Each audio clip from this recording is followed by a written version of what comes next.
किल्ले मंडणगड महाराष्ट्रातील रत्नागिरी जिल्ह्यातील एक गिरिदुर्ग. मंडणगड या तालुक्याच्या गावातूनच 4 किलोमीटर अंतरावर असलेल्या या किल्ल्याच्या माथ्यावर जाता येते.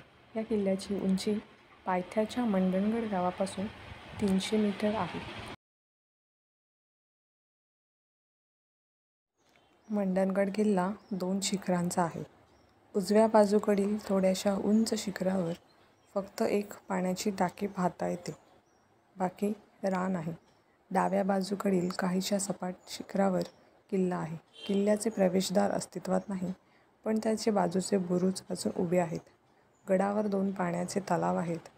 गडाची तटबंदी काही ठिकाणी शाबूत आहे. गडावर गणेशाचे जीर्णोद्धारित मंदिर आहे. डाव्या बाजूकडील काहीशा सपाट शिखरावर किल्ला आहे.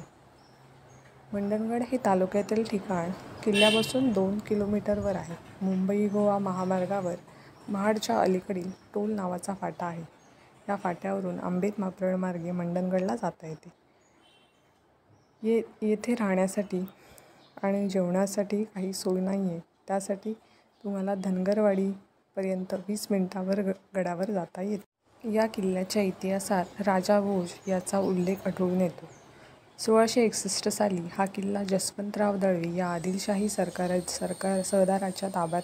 शिवाजी महाराज येत आहेत हे समजताच जसवंतराव दळवींची तारांबळ उडाली व मंडणगड व आपली जहागिरी सोडून तो शहापूरला पळून गेला.